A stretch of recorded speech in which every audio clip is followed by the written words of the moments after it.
Welcome to the Accomplish Impact Podcast, a space where we explore what it truly means to accomplish in life, with a focus on purpose-driven leaders. We'll be releasing episodes every other Tuesdays at 6 a.m. So be sure to subscribe and join us as we uncover the aspiring journey of these leaders who are making an impact in today's society. In each episode, we'll sit down with visionary business leaders who are not only achieving remarkable success, but doing so with a deep sense of meaning and impact. I'm your host, Benjamin Tan, and today joining us is Anna Chu, a leader whose work is making a powerful difference in the eldercare space. Anna Chu is the CEO of ReU Living and founder of Meaningfull Life, transforming how we approach senior living and post-operative care in Asia. Anna brings over 30 years of experience across corporate, government, and startup sectors, having built businesses across Southeast Asia. And today we'll dive into her personal story and discover what it took Anna to accomplish such a vision and impacting the lives of so many seniors across the region. Anna, welcome to the show. We are thrilled to have you here. Thank you so much, Benjamin. So Anna, you've done a lot of amazing work at ReU Living, transforming the elder care space into something that's different from what we've typically imagined or what we typically understand about elder care. And what was the big picture vision for your business when you first started, and how has that evolved over time? So it was a very practical need. Mom and I took care of my late dad, and it was very difficult. We were going in and out of hospitals, and also when I went to Penang to see my late aunt, she was in an old folks home, whereas dad had care at home. And across all these episodes of care, there was just so much burden on the family. And I say, what is a better way to do this? Do we have a solution for people coming out of surgery? Do we have a solution for when people age and start to need assistance? And so this vision was deposited in my heart maybe a good 15 years ago. I said, hey, this is something we can do. And also because I'm an only child, I would say that I have to find ways to take care of myself in the future. I don't think it's practical to depend on family. And so then the vision became a place where I would feel comfortable. You cannot...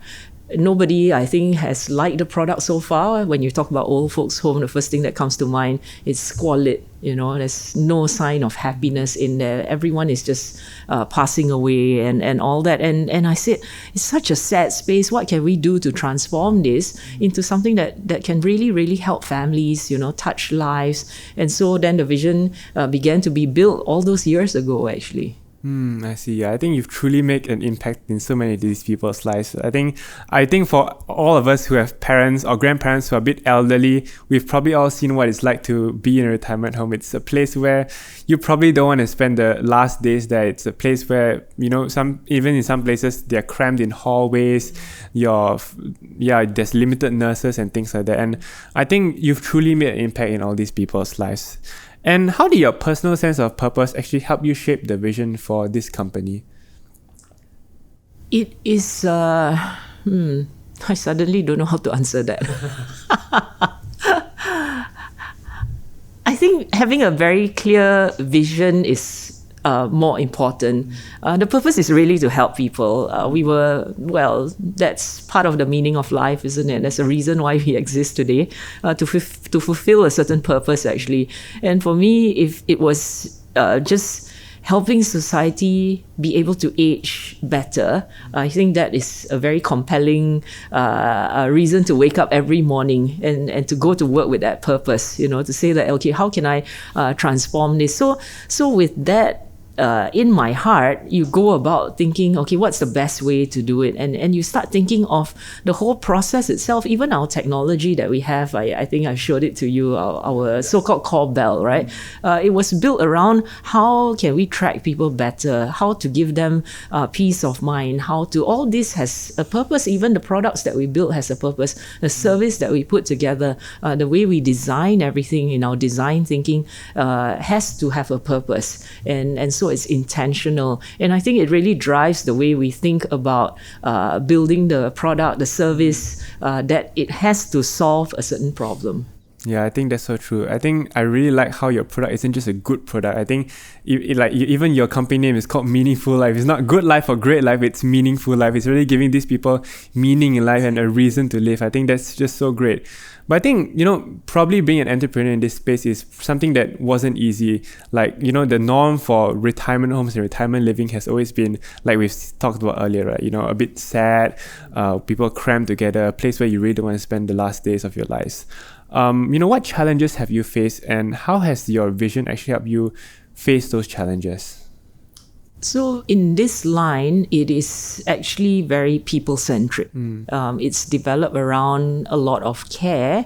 And I feel like technology itself can't solve all our problems in the eldercare industry. And when you go into care, then you need very, very good care. And it comes to then hiring, training good people. So then therein lies the problem, which is, where do you find good people? I think all businesses are, out there saying, where do we find good people? And then it became a challenge. And the challenge was to go and find them anyway, to build a space for them that is nurturing, that is one that actually cares about them, cares about the staff, because we believe that when we care for the teammates, they are going to give very good care to the residents. And so we continued doing this. When we hired them, we made sure they knew that, we weren't there to blame them for anything, that when we trained them. So in all the years of working with me, I've actually never scolded a staff. Right, I think that is one very, very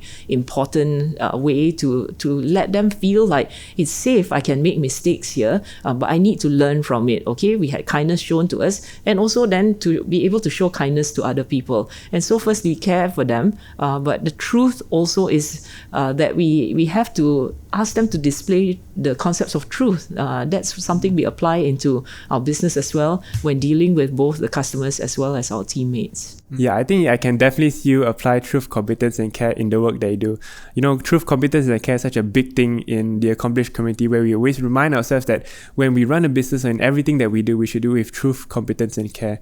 Maybe has that truth, competence, and care actually shaped your vision of how you want to run your business? Yes, absolutely. So it's really built around those principles. When we go to truth, for example, actually we start with competence. Firstly, we have to be competent in this industry to know what we are doing. And to increase that competence, we have to be very, very solid. For example, we went in, we talked to subject matter experts before we innovated. We say, okay, what's the best way to do it? Can we do it better? And then we started to design even our own protocols. And that's why today in this space, you see people recover a lot faster because of just us bringing together subject matter experts and then thinking about the whole process and saying, hey, we can actually do it better, and then finding out that we can. And if you add in technologies, you add in things like that, you improve processes, and so it makes the whole thing better. It's such a good experience. And then you go to truth. When something happens, we always believe in telling the truth. We tell that to our team members. Everyone that deals with us know that we would be very truthful with them. And I think that's very, very important, because in this industry, in the past, a lot of things were kept away from family members. And so when truth doesn't exist, there's a lot of distrust. And surprisingly, with truth then came trust from family members, which made it easier for us to communicate, because we are actually there to help them care for their family members. And I think this all needs to come together. And of course, we go with then care itself, which is how do we actually speak the truth? Sometimes it can be very, very painful. So we have to balance all this in a very fine balance. Yeah, I think we can see that truth, competence, care isn't just a principle that we put out there, but something that can actually be applied. And I think you've applied it so well in your business, and it's actually given you great results, right? And yeah, we had the opportunity of visiting ReU. In fact, we're actually shooting in one of ReU Living's hotel rooms, the place where the residents actually stay. It feels quite homey, and I think the residents all enjoy themselves here. I think truly you made an impact in these people's life, and we can really see how all the impact has really trickled down to this. But how do you ensure that your vision and also the principles of truth, competence, and care actually trickle down to your staff? I mean, it can't be only you who's doing all these principles, right? It can't be only you who's applying this. How do you make sure that people also understand your team? So it always starts with the leader. The leader has to display all these traits and be very faithful to it. And then they become a very consistent leader. And sometimes consistent leaders are what it takes to get things done, right? And so with that consistency, people who have worked with me from the start, who are still here, they start to experience how I apply this onto them. That I apply truth with a lot of care. They know I'm very competent with my product. So all of them need to strive for a spirit of excellence. And somehow this is an unspoken thing. And slowly you begin to realize that it becomes a culture, actually, that they feel like, okay, we cannot shout at each other. We have to respect each other. And this becomes really something that just perpetuates within the company. So it starts at the top. And when you want it practiced, you yourself have to go out there and be the one practicing it, practically applying it in your interactions with your teammates as well. So yeah, I think that's so great. But I think for me, I'm just wondering, all this sounds very great in theory, right? To have truth, competence, and care. And even I hear you apply it, but practically, what does it look like? Because especially I can imagine working with blue collar workers and the stigma we have against them, not to yell or not to shout, this probably seems like the easiest way for a lot of business leaders, even in white collar industries, to shout at your staff and even just tell them, okay, this is the way to do it. But how do you balance that truth, competence, and care while also maintaining some sort of a boundary to say that, okay, this is what we can do or we cannot do, and just allowing your staff to have a space to grow, but also not giving them too much leeway to take advantage of it? Okay, so I think we always think that, okay, you give them, some space and they'll take advantage of it. And I think this is a preconceived notion that firstly, I had to transform myself to get rid of, okay? That they are not reliable, that, if they come to you, they want to ask for money, that all these kind of things. And so the transformation, firstly, that paradigm shift happened within me. It took a while. I think we are all learning to be better leaders by transforming, firstly, ourselves, the way we think, and because of that, then we continue to be faithful to the principles of what we do. So if we talk about truth, competence, and care, it comes down to an industry where it's a care industry at the end of the day. And really, how do people expect you to behave? And by the way, I don't behave like that here and then go out and I'm someone else, right? I think this is how I am. I'm consistent as a person. And I think that consistency is highly necessary. So people who have worked with me from the start, they know we've always been like that. We've never betrayed them with anything different other than truth, competence, and care. And so after that, they started to apply the same things, And for example, I don't believe in shouting or scolding people. That's never happened because it doesn't solve any problems. And so because of that, how they deal with each other is also very, very different. And you just build on that culture and continue to, continue down that pathway. And somehow everyone just knows that, oh, this is not expected of me. This is expected of me. And they fall into that, a good culture, I would say, that the team has. Yeah, I think some of us are probably brought up in a culture where, scolding is, even at home, probably scolding is the way to go about things. And, it's really difficult to actually get out of that mindset and actually change it to understand that, hey, there's a better way of doing this.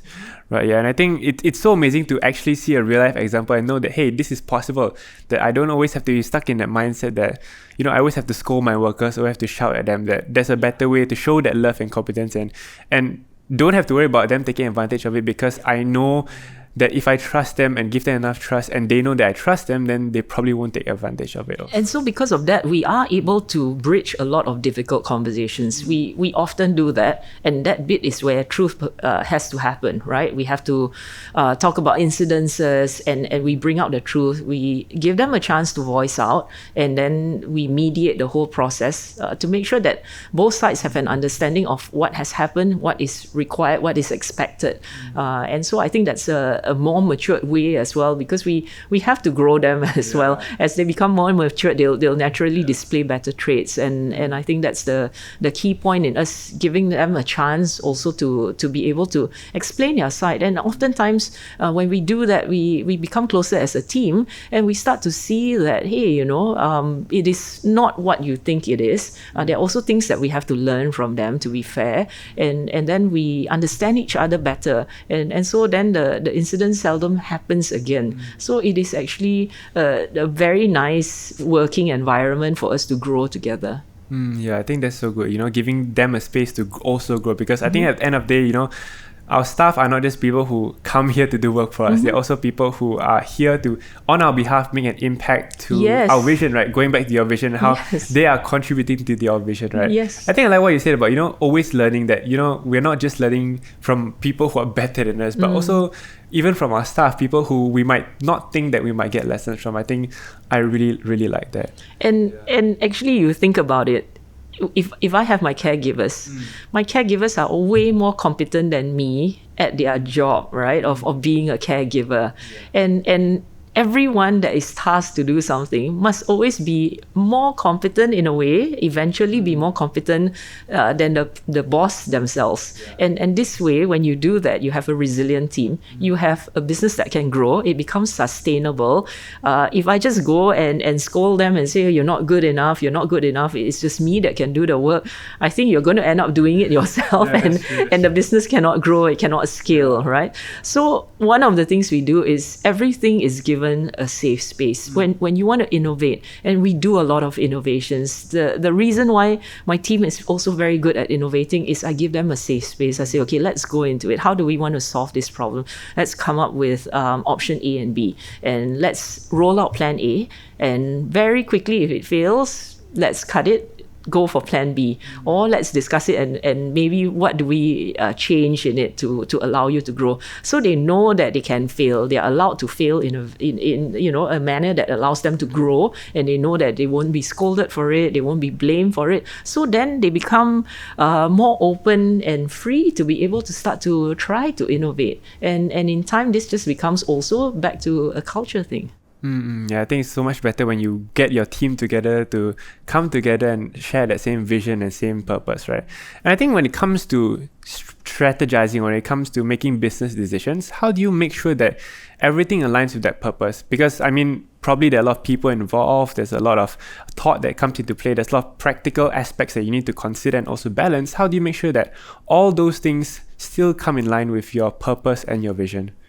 So I remember my late dad always said that a king is only as good as his advisors. So everyone, from even the youngest, the most junior, always has a perspective to offer. And I think just understanding them and understanding their point of view, especially when trying to solve a problem in their area, and just getting the key managers involved to come together to say, okay, what's the best way? And we try to brainstorm together, but ultimately we still have to make a decision, or we pass the decision to them to say, okay, you have all the facts, what would you do? And because they know that they are still in a safe space, they are able to make a decision decisively and to execute on it. So it is not without subject matter experts coming together, all putting in, if we need to consult, let's say, a physiotherapist, and it's an area outside of our scope, then we go to that subject matter expert and consult with them. But we also work with the best people. We actually go through a process of interviewing them, understanding their backgrounds. Are they a good partner? Will they add value to the clients? And then when you do, you just trust them for the decisions that they also make on behalf of the clients. So I think you must also pick people of the same spirit to come together to build this. Yeah, that's so good. Yeah, I think having the right people is so important, especially when building a business that is so big and so innovative. And I think when it comes to eldercare industry, it's an industry that seems quite critical, right? The elders have a lot of needs, a lot of things that they need to take care of. And how does your vision drive you to innovate and create new solutions for the elder community? So if you know there's a better way of doing things, and for me, when I was a teenager, I remember Pastor Philip Lin coming to church, and he was giving a sermon, and then he talked about the spirit of excellence, and that really set in my heart even till today, that we have to do things with the spirit of excellence. And I think that's one of the things that we also practice as an accomplished entrepreneur. We look at the real spirit of excellence, and sometimes just going with that, knowing that we have to do our best, and that's part of the competence thing as well that we spoke about earlier, I think allows us then to look at things differently. And of course, we always ask, in my case, believe it or not, before I started this, up to today, I've never stepped foot in a retirement village. And I said, God, how am I going to do this? When the ID was asking me, what is this space for? What does this thing do? What does it look like? And I said, God, I really, really don't know how to answer those questions. Will you download your blueprints to me? And I actually had the blueprints downloaded to me. And that's why today when you flow through the space, it's so seamless. I couldn't have in my own mind imagine what this place would look like. But what you see today, what you experience today was really because sometimes we need supernatural intervention to come in and also help us in our business decisions. Yeah, definitely. I think for you, it's definitely a new thing, right? This retirement living, right? Is before this, you came from a completely different industry. You had no experience on eldercare at all. I think it's so amazing that you managed to do this. But what was your breakthrough moment for you that you knew this vision was the right vision? This was the vision that was going to pan out. Wow, I don't think anyone has asked me that.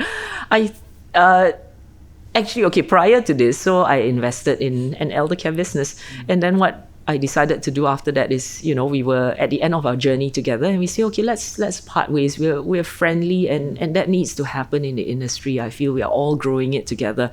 And then I say, is there a better way of doing things? And because I came in, okay, maybe a bit willful at that point of time, also wanting to make a mark, make that impact, make it very, very different.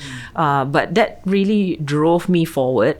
It was also at that time somehow that I came into the accomplish community.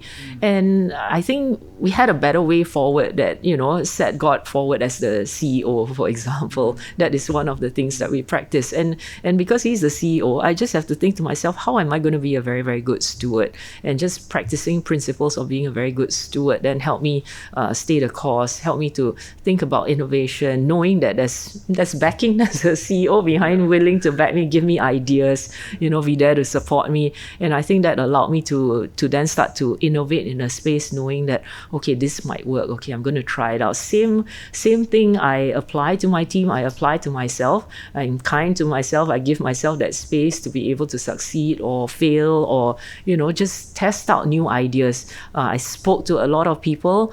I think I'm also blessed when I put my journey out there, and I'm very active on LinkedIn, a lot of people connected with me to say, hey, I like your vision, so people saw that vision. I think to have that vision is so important because it draws people into the space. And a lot of good people have written to me from around the world and they say, Anna, I like what you are thinking about, how you are innovating the space. Can we come and help? How can we help? So I get a lot of offerings from really, really good people in the industry coming in, stepping forward. Even those who haven't been here, they say, what can I do? And I think that's great because going forward, we need so many people coming into the space. Yeah. I think a clear vision is so important. Right? Clearly, we can see that because you had your clear vision, that people came in because they saw exactly what you wanted. And that clarity of that vision inspired people to join along you with your journey. Yeah. But I think even though you have a clear vision, sometimes I can imagine it's probably quite lonely, right, as an entrepreneur, because sometimes people just don't understand your struggles. People, they don't know what you're going through, or some things are just a bit more private and confidential. How do you cope with that, or what support systems you have to help you, anchor you to, So at the start of it, any entrepreneur or any innovator starting a new business can tell you that it's so difficult. The first 2 years were really, really difficult. And I was so blessed because it was that time that I was transiting out with my investees that I said that, okay, I'm looking for something, a network, a business network or something, and Accomplish came into my life. So as you know, at Accomplish, we are actually a community that builds impact-driven leaders, and we want to transform businesses through this impact-driven learning, and of course to enrich lives of our people that we touch, whether it's our clients, our staff, and all that. And so it was during that time that I found them, and I went to the True Success conference that really, I think, gave me that mindset shift that I needed to set forward, a new business in that new way of thinking, right? And then from there, of course, I continued to join the membership. We call it Circles, our small group. And I really am grateful for the people I met there. This group of people have journeyed with me through my darkest and lowest moments, and it is very lonely. I think when you even just attending church alone or going to cell group, you can't really talk about business problems all the time. It would seem like very selfish, or sometimes it seems like out of place, or you're talking about business or so-called money all the time. But I think we need practical handles, and this group of people, when we come together, we know that we are here for each other in the business world, in the marketplace, and we need that, right? You don't know how to overcome some issues, some challenges, and I think they give us very practical handles. So we practice something where we present a case episode, and then they would step forward to actually share similar stories of struggles that they have had before that reminds them of what I'm going through. And with that, I was able to actually make a decision on what to do, what decisions to make, how to change certain trajectories. And I really, really feel very blessed in that community. And yeah, that was the thing that really kept me sane all this while. Yeah, I think it's so important to have a community, right? Because at least there's someone you can, whether it's rant to or just complain to or just find support and solace in. It's so important because, like you mentioned, like it's probably not the best to, go to friends or even to go to church to speak about business, because for one, it's probably a bit confidential or private. But secondly, perhaps these people don't have the same challenges as you. They're working mothers or not owning a business, and perhaps don't have the right advice to perhaps give you also. But maybe you can share an example of how this support system has actually helped you journey. No different from what I shared just now. I think it's just them being there, understanding the context of things, but also the fact that we come from different industries, different backgrounds, allow us to have perspectives that are very, very different. And I think it's very, very enriching to have different perspectives come in to be able to help you solve a problem. And sometimes the problem it could be very simple to someone who is very familiar with having gone through the same issues prior, and then you hear, oh, okay, this is how they solve their problems, and it inspires you, or really just being there to give you emotional support. And I think that's very important to know that people are there to respect your confidentiality, to not share what has been shared, that it stays where it was said, and then to be able to know that they are there also to, either pray for you as well, on top of all the practical handles that they've given. Yeah, I think it's great that you talk about, having a community that you can also learn from, right? Not just people who are better than you, perhaps maybe even middle managers, people who you can probably have a different perspective on your challenges and struggles. To some, it might be easy, to some, it might be more difficult. But when you come together, you can come up with creative solutions that actually help one another. So yeah, I think that's such an amazing story from you. Thank you so much, Anna. Thank you so much for sharing about, your journey innovating the eldercare industry, and really appreciate your insights. What do you think is the one takeaway that, our viewers should have when it comes to leading with purpose and leading with a vision? I think to really have a very strong vision and staying true to it is very, very important. Everything else is executed around there. And knowing that you have backing, I think from above, it is so important for you to be able to innovate, knowing that we have some secret ingredients sometimes given to us, as I mentioned, the blueprints, and knowing that this is actually also kept special for some of us. And that's why maybe it translates into what the product is. That's the final secret sauce to make it successful. Yeah, that's so true. We can see in your life, right? You've got such a clear and strong vision. That's really all you need to make sure that everything trickles down, everything flows in place. Because if you've got a clear vision, then you won't stray away from what your vision is and what your purpose really is. It's quite easy in that sense to stay on track when you're very clear and convicted about what your vision and purpose really is. So yeah, thank you so much again, Anna, for joining us today on today's podcast. I really appreciate your sharing about, having a clear vision, having a clear purpose, and hopefully I too, and even our viewers, can apply a new vision and new purpose as we go into 2025, right? With a new year, it's a time to reset all your visions and reset everything. So yes, thank you so much for such a great reminder, such a good sharing on vision and purpose. So thank you so much to listening to our first ever The Accomplish Impact podcast. We release episodes bi-weekly on Tuesdays at 6 a.m. If you haven't already, we encourage you to subscribe to our YouTube channel and also our Spotify. You can also follow us on social media at accomplish.asia, both on Instagram and on TikTok, where we will be posting short-form content. If you want to find out more about Accomplish Asia or how you can be a part of it, feel free to drop us a direct message or email us at hello@accomplish.asia. We'll see you at the next one.